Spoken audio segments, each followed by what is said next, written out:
I sell mostly to people who want to prepare their business for sale and get the best sale price. My preferred method of selling is having people pre-sold by the time they turn up because the marketing's been so good, but that doesn't always work. So I wanted to get really good at that. I was really impressed by working with RSI, seeing your stuff. So I jumped in. I realized from the first business I owned to the second, which I came in, it was already operating and I was able to just scale it. When I started, it was earning 120K a year, and within 3 years, we had it up to $1 million. So I really learned that my skill is scale, not start. What would you say to someone who's exploring getting into the high-ticket coaching consulting agency space? Well, I would definitely say that you need to do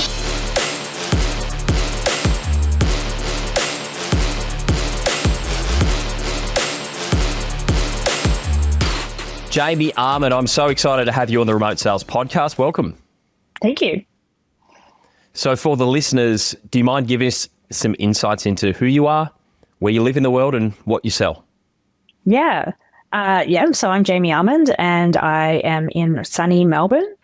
I sell mostly to people who want to prepare their business for sale and get the best sale price. So I tend to work with them a year or two before they're ready to sell. And I work a little bit with people who want to buy businesses and help guide them through that process and make sure that they're getting a good deal. Exciting. I mean, you've got such a diverse background, which we can dig into a little later. But let's start from the top. How did you get involved in this remote sales world?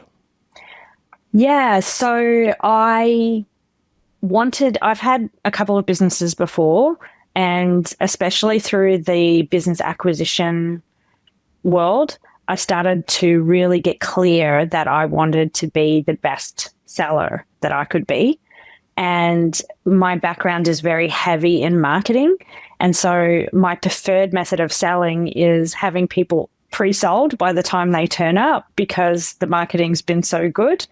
But that doesn't always work, especially in the world of business acquisitions.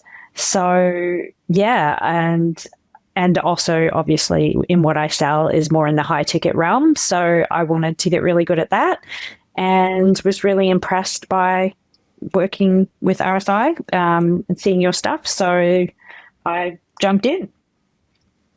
Awesome. And your journey actually started with jumping into a different program before you started with us. So I did, yeah. How did you become aware, and what was it that led you to going from being a business owner? I know you've had your own business. Where were you up to in your journey that made you decide, hey, I might want to become a closer, I might want to get into the remote sales space? Because it really wasn't about sales training at the start. It was about potentially making a transition. Well, it was a bit of both. Because I was like thinking about, I didn't want to put pressure on myself for my business to take off from the beginning. I wanted to give myself the space to do it properly with minimal stress. And so I thought closing would be a nice way to complement that. So I was very aware that I wanted more sales training, like I had done some last year anyway. And it was a bit unstructured for me. I wanted to know how to run a sales call. I wanted to know how to close, not just as a theory, but really build those skills. And so I did start with another program, and I had been probably doing that for a couple of weeks, but it was missing some pieces for me that immediately became apparent when I had seen your program. So I was like, oh, well, this is a bit of a waste of money, but whatever. I'll just not RSI, but what I had spent with the other company. But I'm so glad I made the change. It was the right decision. And what ended up happening was I didn't end up needing to supplement my income, because once I learned how to close, I was closing the leads that I was getting. So then my business was instantly supporting me. It was literally within a month or two. That's pretty wild. So Yeah. initially the business was at a position where you needed to supplement the income. You thought, well, let's kill two birds with one stone. I'll get better at sales so I can start closing the leads that I'm generating, but I'm also keen to close for someone else and sell someone else's product to supplement the income because you weren't expecting your business was going to take off so quickly. Yeah, because like the last time I started a business from scratch, it takes about a year or two before you're fully profitable, or it can, or at least, and so I didn't want to spend a year stressing about money, because I know when you're in that place of stressed about money, you can't be creative, and you can't, like it's just not a great place to be. So that's why I decided, well, I'll give myself a fallback. I know that I'm not good at working for other people. It's the type of job that offers so much flexibility, and also the entrepreneurial side of like really you're in control of your own destiny as far as money goes as well. So I thought, oh yeah, that'll be good to do. But yeah, as I said, I didn't end up needing it. So well, you're right. Yeah, well, it's worked out so well for you. But you were right in thinking that, if there's a role for someone who's an entrepreneur at heart and who maybe their situation isn't in the right place where they want to start another business, or in your case, they've got a startup and it's slowly taking off. Well, there's no other role or career that allows you to earn and live like an entrepreneur without actually having the stress and overheads and all the day-to-day that an entrepreneur or business owner kind of has. So I can see why this was quite appealing to you. And I had a funny week, that you'll remember, where I interviewed with an amazing female entrepreneur and her business, incredible business. And, she was texting me, we were talking on the phone. She wanted me to come and close for her. So I was right at this cusp. And that same day, I just happened to have 3 sales calls and closed them all. So all of a sudden, I went literally from in the morning going, okay, I'm going to probably take this job if I get it, because it has the potential to earn up to $40K a month. That's what their other closers have earned up to. And all of a sudden, by the end of the day, I had closed 3 high-ticket clients on 6-month contracts. And so then it became, I actually don't have the time now, the bandwidth now to do both. And it was a hard decision to make, because it was like, yeah, there's this opportunity in this company, but then I kind of have to walk away from everything that I've just managed to build. So it was a really tough decision. But that was such an interesting time, because that was one of our clients in the Beyond Closers business, and she's amazing. She's an incredible business owner. She's an incredible offer, and it was perfect. It was right up your alley. It was such a hard decision, because I'm like, wow, like there's a big opportunity here, but then also I have to weigh, like, now I'm seeing that there's also an opportunity for myself, and I kind of got to follow it. So let's chat about your business. So we've got the context of what it is that you do and how much it costs, and sort of what the mechanics are of it. So we understand what you're selling, and we understand, what was it that wasn't working that now is working. So who do you how did serve, I get here? And how did you get, this business, which is new, off the ground? Yeah. Okay. So the history of it is that when my last business, I had a online academy, and we were generating $1 million a year in that. And it came, but it wasn't high ticket. It was the highest thing that we sold was around about $1,000 US. That was the highest. Like, we had mostly, it would be around the $300 US range. And we also had some e-commerce products and that type of thing.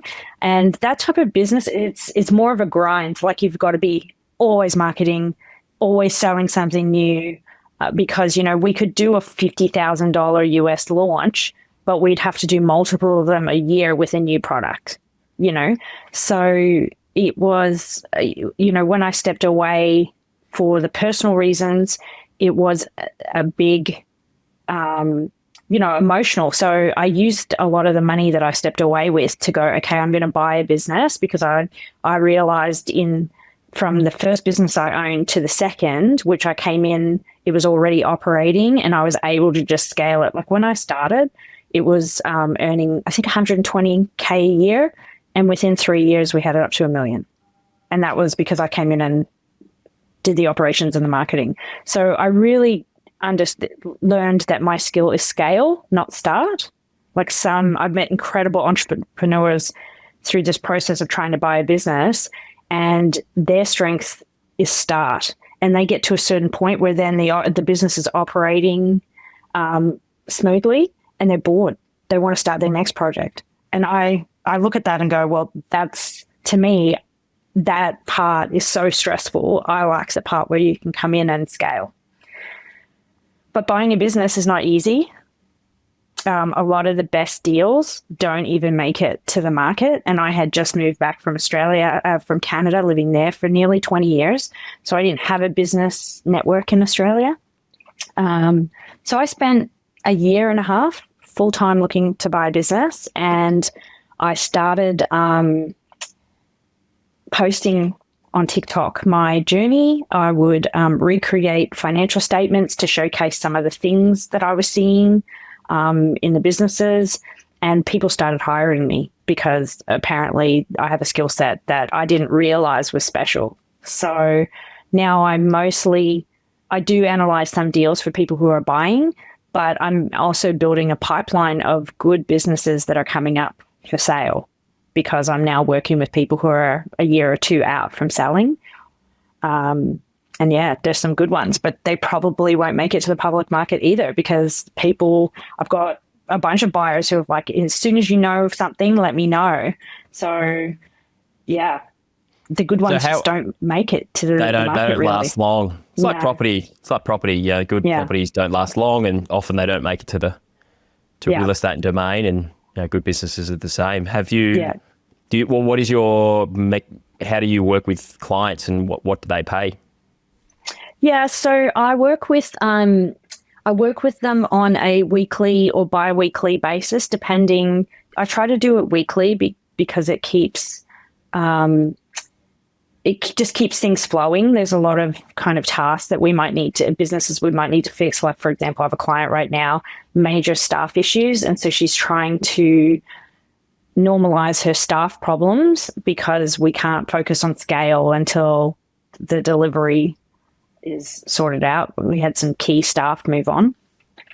So work with most clients on a weekly basis, and I charge monthly with a minimum of 6 months. My prices are at $4,000 a month right now, but every time I tell someone my price, they say that they go, oh, that's less than I thought. So I'm working on growing each time, expanding my comfort zone on how much. Where did you start? It's at 4,000 now. I started at 2,000, so I've doubled now. Yeah. And I get more and more comfortable. And Kris knows there was one instance where I was just like, fuck it, I'm going to try and pitch a really big deal. It didn't end up working, but he said yes on the call. That's all that matters. Yeah, you got a verbal commit at 50,000 paid in full. A verbal commit paid in full, yeah. And then he pulled out later. Could you have imagined even 6 months ago getting a verbal commit for 50 grand up front? No, and that's been the biggest thing about this is I think not only have I learned how to structure the phone calls, and I think I was pretty good at I've always been pretty good at showcasing that I'm competent in doing something, that I'm good at doing something. It's more the asking. It's more the asking for the close. I have more had this if they want to work with me, I don't want to be pushy. But one thing that I think you've really taught me, Kris, is that it doesn't serve them to not sell to them. They need the help. They have a goal. They're struggling with something. So if I don't sell to them and help them get over their objections, and their objections are really the excuses that they're using that are holding them back for fear of spending money, fear of making changes, fear of the unknown of the future. If I don't help them, coach them over those, then I haven't served them at all. Well, you need to help people get out of their own way in many cases. And often you just need to make it easy for them to buy, because I think a lot of the time salespeople, I won't say we because not me anymore, but salespeople get in their heads thinking that they're going to be pushy when reality, their prospects just need to be led. Yeah. And then what happens is that as a salesperson, you inadvertently, if you're too, passive at the end, if you're passive in your direction and leadership, the prospect takes control because they have to. Someone has to lead the dance, and then, it's like a dog driving a car. You don't want the prospect driving the sales call, and particularly the end and what happens. So it's, as you say, it's coming from a good place. It's coming from a place of service, not from being pushy. Yeah. If you've structured your sales call properly, Yeah. you're being an expert. You're being a consultant, not a salesperson. Yeah, exactly. And I think, so that was one big lesson that I really took away, and that makes it easier to ask for the sale because I know that it's coaching really after you ask for the sale. And then the other thing that I learned is I think I just expanded my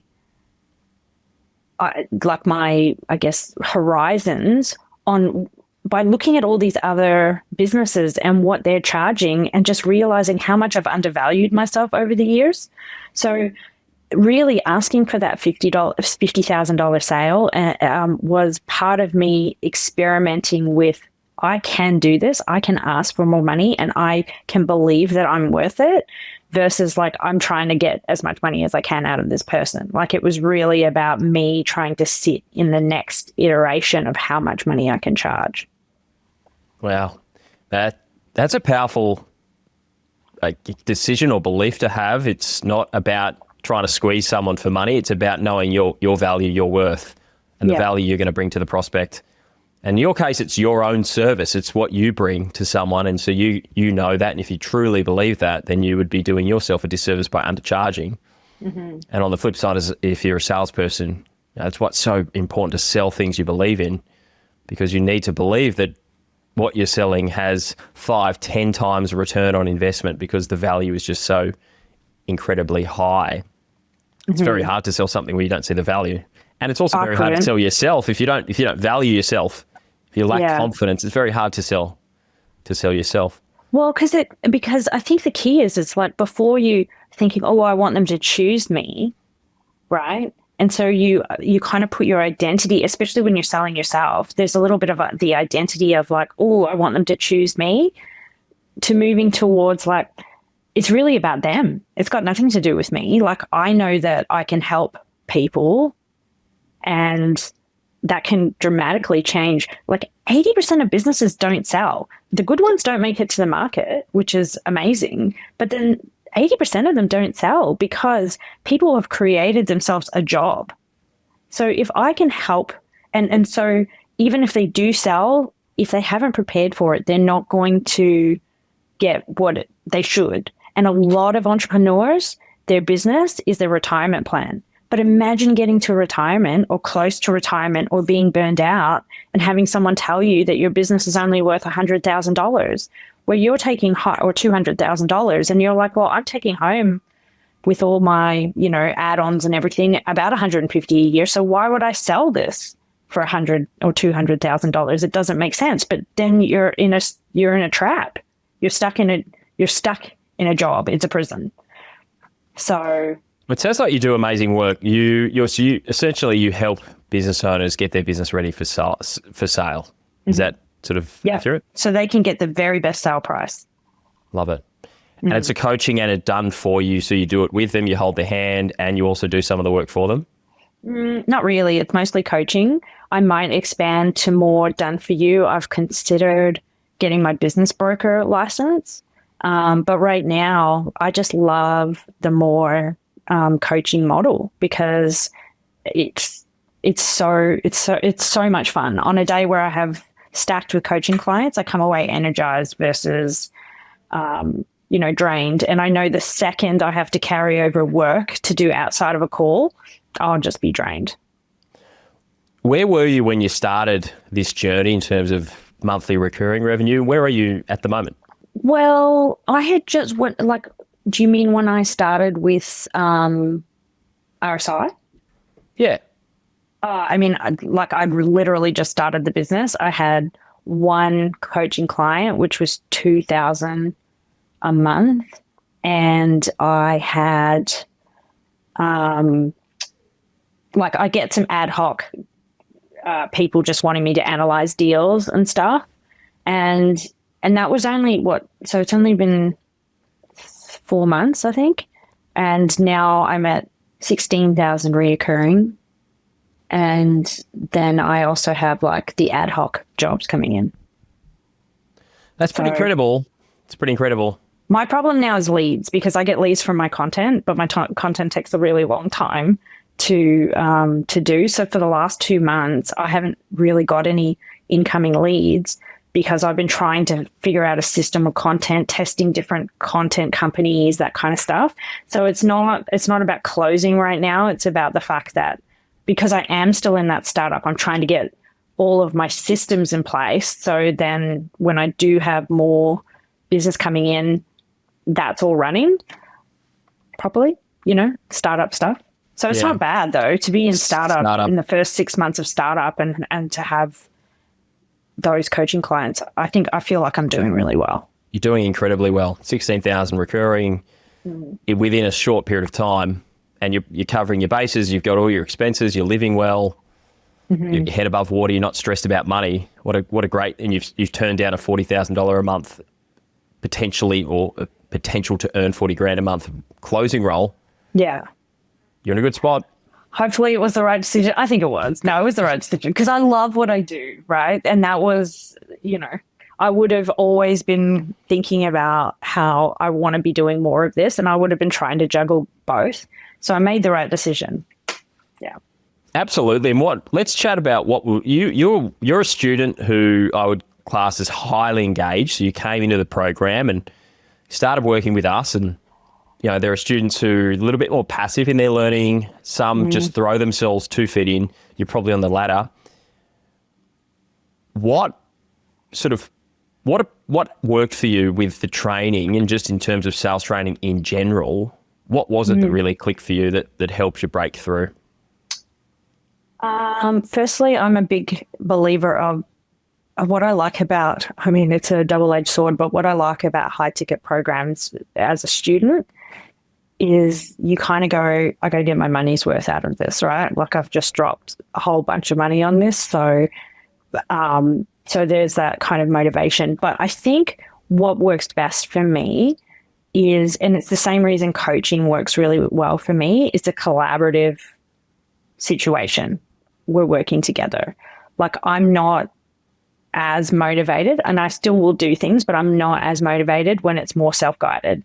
And so what was amazing about the launch program is all the sparring, is all the calls. Like, there's 3 calls a week that you can join and spar and learn from, and and cover there's the 4 content. actually.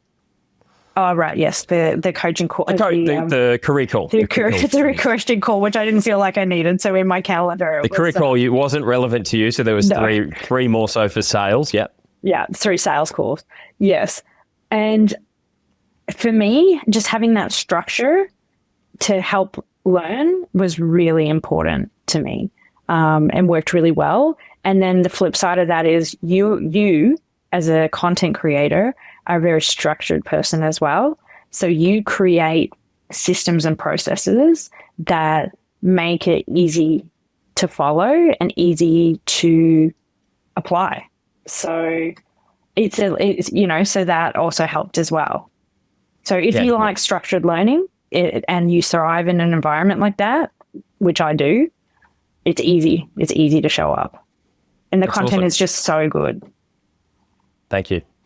Yeah, I've been that's the way I learn, and I've been in too many unstructured programs where I've had to learn through a fire hose, and there's there's lots and lots of value and gold, but you've got people who are teaching you everything they know, but then it's not broken into actionable, easy to apply frameworks. It's stuff that you've got to dissect. You'd spend hours looking at all the information you've gotten and how can you use this and how can you apply it. So a lot of it's theory. So it's what I wanted to do when I created this was take a lot of theory, educate people on the theory and the why, but then give them a lot of how and make it really easy to implement the how.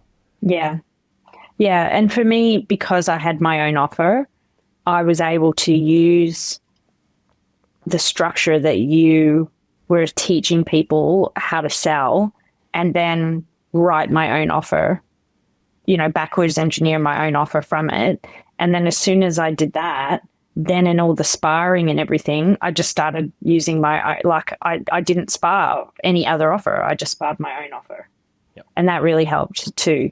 And then a few of us started meeting on Sundays, and it was more like initially we thought we would spar, but what it ended up being was us dissecting certain things that had happened during the week, or just dissecting things in a way and understanding it in a different level, kind of going, well, why would you do this way, or say this way, or what would be a better way to say it? And that peer learning was really good as well. Like, it's kind of what you make it, The community element is something we don't talk about a lot within our group, the Remote Sales Institute community. We've really created a group of winners, people who are supportive, people who care about each other, and everyone catches up out of session as well, which is really cool. They go practice together. How has the community supported you through the journey as well? Yeah, I think it's been really great, the community, and it's having the ability to do those spars, looking forward to showing up. The first time you show up and you're going to do something like hot potato, it's a little bit scary, but then all of a sudden you realize no one cares. Like, it's so fun. Like, it's all for fun, to the point where I remember, we were doing one hot potato exercise probably 3 months in, and I realized how much I was looking forward to it and how much fun I just thought it was. And I was like, wow, I remember the first time I got onto a call and we were going to do this, and I was terrified. So it's just super, super supportive group of people. Yeah, absolute champions. Hopefully you are at the next intensive that we're running in September. Well. Probably not. I'm having back surgery and I won't be able to fly. But anyway. Oh, bugger. Well, live stream it so I have something to watch. We might do that. That's a good idea. Yeah. Let's then talk about the future. So looking forward with where your business is up to now, it sounds like you're wearing all the hats, you've got sales sorted, so if you get someone on the call, you can close them at $4,000 a month, and if not, that might go to $5,000 and increase. You got to get leads sorted, but I've got no doubt that you'll make it all happen. You got a lot of experience and a lot of knowledge and wisdom, and I don't think your clients are going anywhere because they're getting so much value. But where do you want to go, and what is the vision for the next few years with the business? Well, now I've started thinking about high ticket group programs. I want to, I want to work on that. I mean, firstly, I want to get kind of more of a full roster of one-on-one clients. But my goal right now is really get my marketing system working, so I have more clients coming in, more leads coming in, and not have it so reliant on just my TikToks, because it's very TikTok reliant right now. And then I've got tons of ideas, but one of the things that I really want to do is I actually want to become more of an advisor in the whole process for people, in a way that I become a business partner with them. So I have more influence in the business, and ultimately will get as an equity holder, would get a piece of the sale. Yeah. So that's a cool model. Yeah. Or, if they decide not to sell, we'll get some of the profit from helping improve the business, because really there's a few main problems that kind of occur across most businesses. Most businesses who are in that I see that are in that place of stability, which means either year on year they're not losing revenue, like they're either sitting around the same, or they're growing a little bit, oddly, most of them are not paying for marketing. They're relying completely on word of mouth. They've been established for 5, 10, 15 plus years. And so they think, oh, I don't need marketing. And so there's a huge opportunity in those businesses, right? The other big problem is that the owner is often the main salesperson. And so it's hard to transition a business when it's word of mouth, and two, it's word of mouth around the owner. So being able to fix those problems, like, I think can create also owners that don't want to get out of their business so quickly as well, because they're also wearing all the hats. So did that answer the question? Yeah, it does. Are you, would it be fair to say that you might be the Australian Cody Sanchez? I hope so. She's a big player. She's awesome. She can be a little bit out there sometimes, but I'll go for a combination of Layla Hormozi and Cody Sanchez. That would be amazing. Love that. It's a powerhouse mix. Yeah. And sure. you're now firmly entrenched into this high ticket space, coaching. Yeah. You've been through some of the training programs. You've been part of it. You've purchased training programs. You now run a coaching company, which is one-on-one, but you're moving to group. And who knows, you may, and I'm sure you will be, but you will most likely be looking to hire and build a sales team at some point in the future. I do want to do that. Well, as soon as it gets to group, I'll definitely be using a closer. For sure. So run ads, get a paid funnel in place, get salespeople, setters, closers to sell, and there you've got multi 7-figure business.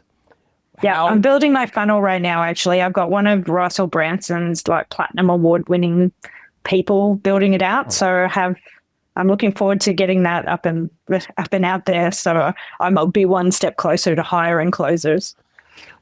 How good's that? Well, you've got a nice little talent pool there for you with the group.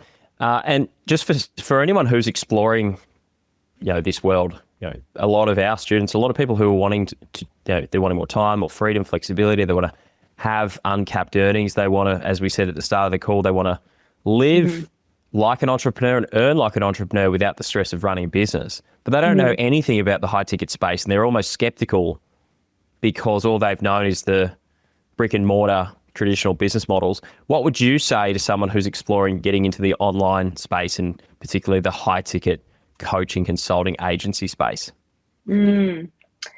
So they become an agent? As a salesperson, as a closer or setter. Yeah. Well, I would definitely say that, but like, you need to do some type of training that involves the sparring. I think that's really where you learn the most, like as having a system, doing the sparring, just getting the reps in, as you say, because that builds the confidence. But it's like, I think you also mentioned before, you need to find an offer that you care about, that you can live the benefit of, like, experience, sharing the experience. If it's not your experience specifically, the experience of people who have had those successes, because it's really about having the conviction that you can help people. And so you would say you've enjoyed it. You'd say it's a positive thing to move into the online space, as long as you get the training, as long as you get it dialed in. Yeah, because there's a lot of, the training program that I had bought before this one is, I watch their group get bigger and bigger, thousands of people in it now. And it's, you have to question how many of those people are actually going to be successful, right, in actually getting jobs. Like, maybe there is thousands and thousands of jobs out there, but as a closer, you want to get the A level jobs. You do, but you also need to be realistic. So there are thousands of opportunities out there. When you start learning a sport, let's say I went to start learning tennis, I probably don't expect to go to Wimbledon my first week. Yeah, that's true. But I mean, like, there's differences. I guess, okay, so what I meant is, like, one thing that you've taught us is to understand the quality of the offer. Is it proven? Is it, has the owner been able to sell it? That type of thing. And that's something that I didn't hear in the other program.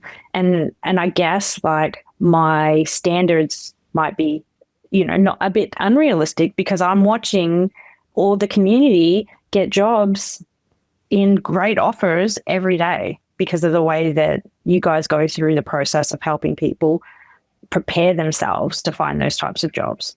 It's like, someone got one in a week and a half? Yeah, Gina. Yeah. Crazy. And look, not unusual for someone who's dedicated, committed. They've got they may be starting from a higher base. Yeah. And they interview well and they work through the processes that we teach them. But I think the symptom that you have seen in the last company, in the company that you went with, and that is out there, it's pretty rife, is that you've got people who are sales trainers who might have done pretty well. They might have made 10 grand a month in a closing position, and then they want to go and become a closing coach. Yeah. And, they've been closing for 5 minutes. Yeah. Or 10 minutes. And the most they've ever made is $15,000 a month. And then they want to go and start a course because it is a low barrier to entry, which therefore a lot of, quote unquote, the scam, a lot of people who are probably not qualified to fulfill on the promises that they're making. And I think that's where a lot of this industry gets a bit of a bad name. That's why some people are skeptical. And, you need to be able to fulfill on the promises that you're making. It's very hard to get marketing cut through if you're not making big promises. But then if you're making those promises, you need to be able to follow through. And so where we have that level of difference is, I've been selling 20 plus years. I've coached hundreds and hundreds, thousands of salespeople. Shani's got that recruitment background, which no other company has the experience that Shani brings and the context that we've got in this industry. So I think you really need to be wary of where you go get trained. You need to know who you're working with and do a lot of due diligence on the mentors that you're actually going to be investing investing in and making that decision. Yeah. And she did seem good, and I thought, and the content wasn't terrible. It just wasn't the level of RSI. And there's another piece as well, and I think it was I think it was your closer, and I can't remember his name right now, but he and I had a conversation before I joined, and it was Australians can be put on any offer. There's something about Australians that is very disarming, and we're not so intense maybe in general. And so I think the one thing that I did notice with, an American closing company is just some of the ways that they would say things. It's just like, no Australian would ever say that. And no Australian would ever buy. No. If that technique was used on them. Yeah. And so that goes a level up, right? In doing it with you guys, whether or not, if someone's listening to this and considering, do I want to do the RSI program? If you're not Australian, it still would be better to learn from Australians because we have a different way of interacting that is soft but can still be direct. And that makes sense. You're right. There's UK, there's US, there's different countries that have these similar programs. And, I've got people in my DMs every day who've gone and done a program in the UK and the US, and they're like, oh, yeah, it was good, but I don't know how to find a role, or, hey, I'm sort of floundering. Yeah, that's the big one, is finding a role is really clear with RSI. Yeah. Yeah. Well, Jaime, it's been a blast. It's been fun to hang out. I've learned. We didn't even talk about TikTok. We need to have a special TikTok episode. Personal branding. To social selling, personal branding, how people can get cut through. And I think it really would resonate for business owners and salespeople, because in today's day and age, I think both, you have to have a personal brand as a business owner, and as a salesperson, it could be a superpower if you've got a bit of a personal brand. I agree. I think that your personal brand walks in the door before you do. We'll leave it on that note. That's a mic drop moment. It's been awesome hanging out. And if you've been listening today and you'd love some more information about how to get involved, you can go to remotesalesinstitute.com, or you can hit me a follow on Instagram. It's Kris at Kris Cochrane with a K, K-R-I-S. And let me know. Just hit me a DM and we'll have a chat. Do it. All right. Do it. Get in my DMs. Yeah. Slide in there. Slide in my DMs. Or maybe on TikTok, actually. TikTok, I'm starting to get my TikTok. Oh man, your TikToks are underrated. They're so good. Yeah, best kept secret. Yeah. On TikTok at the moment. So if you are listening to this and you're not interested in working at all, just at least give us a follow and maybe share content. That's the best thing that you can do if you want to support someone, is share their content, because that's how the algorithm works. If your content gets shared, that's how you go viral. All right, share people's content that you like. Share my content, team. Everyone who's listening, go to Kris Cochrane on TikTok, start sharing. Let's get me up to at least 1,000 followers. Yeah. And I'll be at 1,000th of where you are, Jamie, but it'll still has a nice ring to 1,000. It does. Thanks for hanging out. Yeah.